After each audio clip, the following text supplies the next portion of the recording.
नमस्कार। पोल नीति के इस पॉलिटिकल मंच पर आप सबों का स्वागत है। मैं रजनीश कुमार आज फिर से एक पॉलिटिकल गपशप के साथ आप सबों के समक्ष उपस्थित हूँ। अभी 14 तारीख को भारत के निर्वाचन आयोग के द्वारा कई चुनावों की घोषणा की गई। उसमें आपने देखा है कि दो प्रांतों के प्रांतीय चुनाव, जिसमें झारखंड और महाराष्ट्र के, और कई राज्यों में लोकसभा और विधानसभा के उपचुनावों की घोषणा उसमें हुई है। और उसी क्रम में 4 विधानसभा चुनाव बिहार में भी होने जा रहे हैं, जो उपचुनाव हैं, जिसमें बिहार में जो मुख्य 2 राजनीतिक गठबंधन हैं, एक तरफ एनडीए और दूसरी तरफ इंडिया, और इन दोनों के बीच लड़ाई को त्रिकोणीय बनाने का प्रयास जन सुराज के द्वारा किया जा रहा है। अभी आप देख पा रहे हैं कि 4 जो चुनाव बिहार में घोषित हुए हैं, उसमें तरारी, रामगढ़, इमामगंज और बेलागंज, ये 4 विधानसभा के क्षेत्रों में उपचुनाव होने जा रहे हैं। सभी पार्टियों ने अपना अपना कैंडिडेट भी डिक्लेयर कर दिया है। जन सुराज के तरफ से भी कैंडिडेट डिक्लेयर हुए हैं। और आज बेसिकली हम लोग जिस मुद्दे पे बात करने वाले हैं वो ये है कि तथाकथित पॉलिटिकल स्ट्रेटेजिस्ट पूरे भारत भर में अपने स्ट्रेटजी का लोहा मनवाने वाले,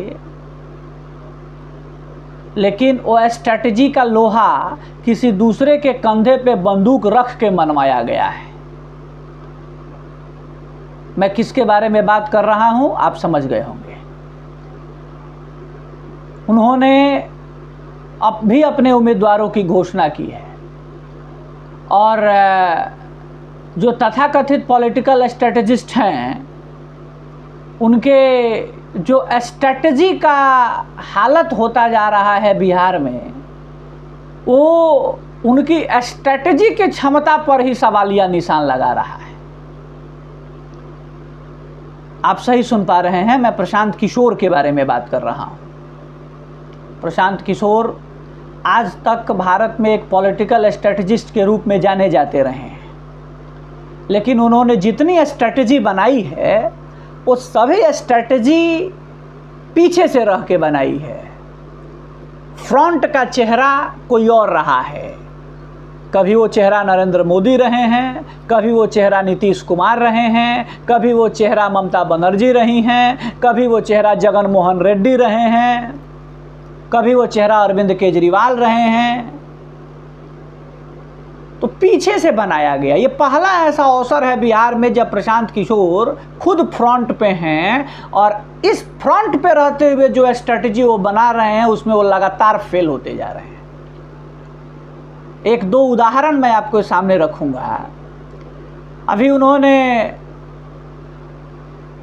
एक बेलागंज और इमामगंज, जो गया में है, गया संसदीय क्षेत्र, गया जिले का यह विधानसभा क्षेत्र है, और यहाँ उपचुनाव हो रहे हैं। उन्होंने अपना उम्मीदवार घोषित किया, और जब उम्मीदवार घोषित करने के लिए वो गया गए तो गया में कुर्सियाँ चल गईं। अब कई लोग, हो सकता है मेरे इस वीडियो पे भी लोग कमेंट करेंगे, कहेंगे कि किस पार्टी के भीतर कुर्सियाँ नहीं चलती हैं। अरे भाई, तो जब आप इस बात का डिंग हाँक रहे हैं कि मैं बाकियों से अलग हूँ, मुझे औरों से अलग मेरा छवि है, मैं औरों की तरह नहीं हूँ, तो फिर औरों वाला ही काम यदि आपके साथ भी हो रहा है तो फिर अलग कैसे हैं? ये एक प्रश्न है। तो यहाँ उनकी स्ट्रेटजी एक कम्प्लीटली फेल हो गई कि वो जो स्ट्रेटजी बना के गए थे कि हम वहाँ पर जाकर उम्मीदवारों की घोषणा करेंगे जिसमें हम अन्य पार्टियों से अलग दिखेंगे, अलग क्या बदतर दिख गए। उसके बाद सबसे बड़ा हश्र तो अभी हो रहा है जब अभी न्यूज़ आ रही है, आज तमाम डिजिटल प्लेटफॉर्मों पे वो चर्चा में है, तो सोचा आज मैं भी कि उस मुद्दे को मैं भी लेकर आऊँ कि उन्होंने तरारी से जिस कैंडिडेट को बनाया है लेफ्टिनेंट जनरल एसके सिंह, लंबे दिनों से गांव से संपर्क उनका टूटा हुआ है। मैं वहाँ के कई स्थानीय लोगों से बात किया, स्थानीय युवाओं से बात किया, जो लगातार ये बात कह रहे हैं कि उनके तरफ से हमको कोई मदद आज तक नहीं मिली है। तो ऐसा व्यक्ति को आप कैंडिडेट बनाते हैं जिसका स्थानीय स्तर पे पकड़ नहीं है, ये आपकी कहाँ की स्ट्रेटजी है? पहली बात। दूसरी बात, एक सबसे बड़ा एक कैसा स्ट्रेटजी है आपका कि आप एक छोटी सी बात नहीं समझ सके, जिसके कारण आज उनके उम्मीदवारी पर ही सवालिया निशान लग गया है कि वो जो एसके सिंह हैं उनका बिहार के किसी भी स्थान पर, किसी भी जगह पर मतदाता सूची में नाम दर्ज नहीं है। जबकि विधानसभा चुनाव लड़ने के लिए ये एक रूल है, एक नियम है कि अगर जिस राज्य में आप विधानसभा का चुनाव लड़ने जा रहे हैं उस राज्य के किसी भी क्षेत्र में विधानसभा के क्षेत्रों में आपका नाम दर्ज होना चाहिए मतदाता सूची में। उनका नाम मतदाता सूची में नहीं दर्ज है। आप ये पहले क्यों नहीं देख पाए?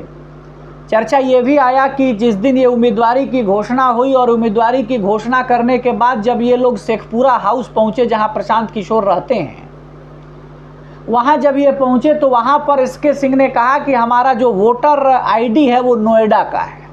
वहां भी आप उस दिन भी आप नहीं समझ पाए ये बात कि इनका नाम जो है वो वोटर लिस्ट में नहीं है। वोटर लिस्ट में जहाँ नाम होगा वोटर आईडी वहीं का ना बनेगा जी।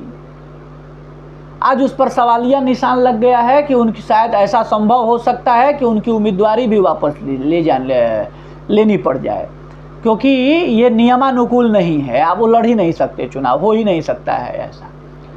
तो लगातार जो दांव चल रहे हैं पॉलिटिकल स्ट्रेटेजिस्ट महोदय, वो लगातार उनका दांव जो है वो फेल होता जा रहा है।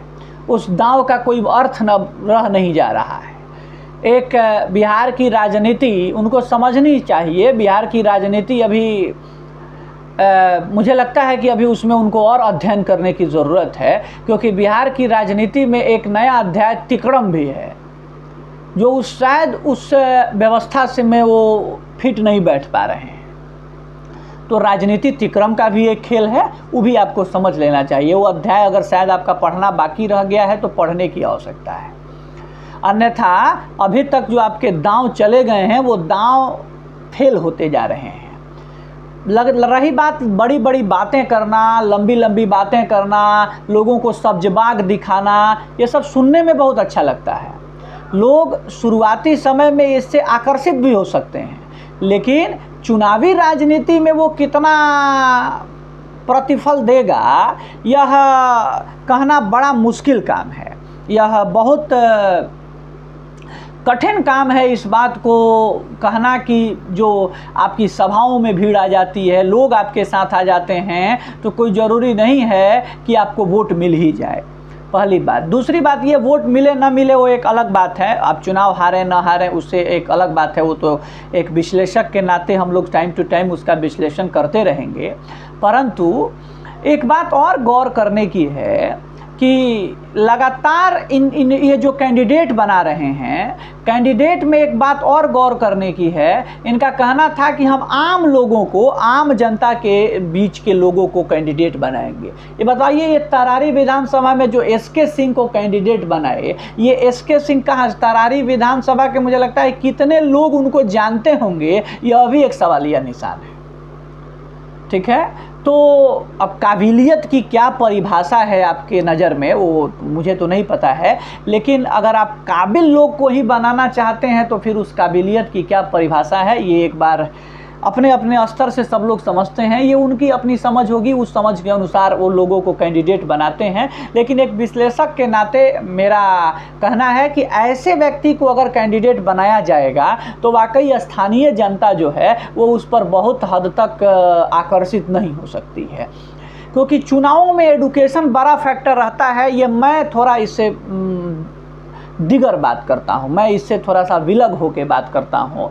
और मेरा यह भी मानना है कि एडुकेशन राजनीतिक और सामाजिक जीवन में बहुत प्रभावी चीज़ नहीं है। हाँ, एडुकेशन होना चाहिए, वो एक अलग विषय है, उस पर एक अलग विषय, अलग दिन हम लोग चर्चा कर सकते हैं।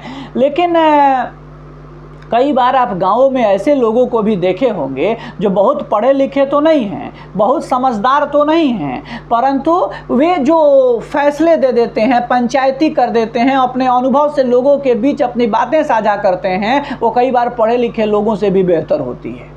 कई बार ऐसे ऐसे फैसले उन लोगों के द्वारा या पंचायती गांव में करा दी जाती है जो जिला स्तर के पदाधिकारी और न्यायालय स्तर के लोगों के द्वारा भी संभव नहीं हो पाता है।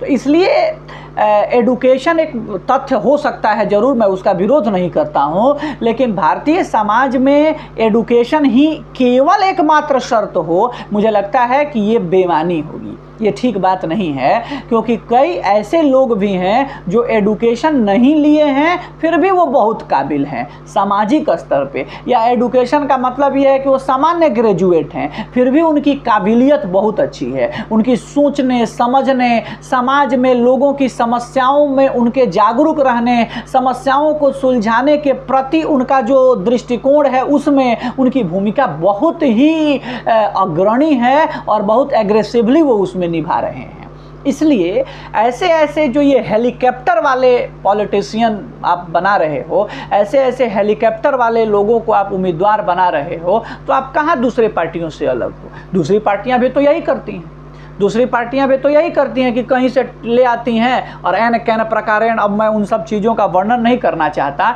लेकिन कैसे टिकट का बंटवारा होता है ये सब आप लोग देख रहे हो, देखते हो, तो आप भी वही कर रहे हो। हाँ, ये अलग बात हो सकता है कि आप सौदा नहीं किए होगे, पैसा नहीं लिए होगे, ये सब हो सकता है, लेकिन प्रकृति को तो वैसा ही है, नेचर तो वैसा ही है। इसलिए ये जो तथाकथित पॉलिटिकल स्ट्रेटजिस्ट हैं, इन पॉलिटिकल स्ट्रेटजिस्ट का मुझे लगता है कि दांव अब फेल होता हुआ दिख रहा है। शुरुआती चरणों में तो यही देख रहा है, देखते हैं अभी आगे का जो कारवां है, आगे की जो कहानी है वो कहाँ तक जाती है। क्योंकि अभी तो कहेंगे ना कि बिहार के चुनाव का अभी ट्रेलर है, अभी तो 25 बाकी है, अभी तो मेन जो फिल्म है, मुख्य जो फिल्म है, अभी तो वो चलनी बाकी है और वो तो 25 में चलेगी। तो अभी इस ट्रेलर में जो दिखाई पड़ रहा है उसमें तो यही साबित हो रहा है कि जो पॉलिटिकल स्ट्रेटजिस्ट अपने को स्थापित किए हैं वे उनकी स्ट्रेटजी जो है वो एक के बाद एक लगातार फेल होती जा रही है। आगे क्या होता है, ये आगे की जो घटनाएं होंगी, आगे का जो चीज़ें होंगी, आगे ये लोग जो काम करते रहेंगे उसके आधार पे हम लोग लगातार अपना विश्लेषण जो है वो करते रहेंगे और उस आधार पे समझने का प्रयास करेंगे कि बिहार की राजनीति की दिशा और दशा जो है वो किस रूप में जा रही है, कहाँ जा रही है। साथ ही साथ बिहार की, मैंने फर्स्ट डे भी अपने वीडियो में आप लोगों से कहा था कि हम लोगों का प्रमुख दृष्टिकोण जो है वो बिहार की राजनीति ही है। हालांकि राष्ट्रीय राजनीति के भी कुछ विषय हमारे लिए महत्वपूर्ण रहेंगे, लेकिन बिहार की राजनीति ही मुख्य संदर्भ का विषय रहेगी। फिलहाल आज के लिए इस वीडियो में इतना ही। नेक्स्ट वीडियो में फिर किसी बिहार के राजनीतिक मुद्दे पे हम लोग चर्चा करते हुए मिलेंगे। तब तक आप लोग इस वीडियो को ज़्यादा से ज़्यादा शेयर करिए, लाइक करिए, कमेंट करिए और अगर आपने चैनल सब्सक्राइब नहीं किया है तो इस चैनल को सब्सक्राइब कर लीजिए, बेल आइकन भी दबा लीजिए ताकि इस चैनल से संबंधित सूचनाएं आपको मिलती रहें और आप हमसे जुड़े रहें। नमस्कार।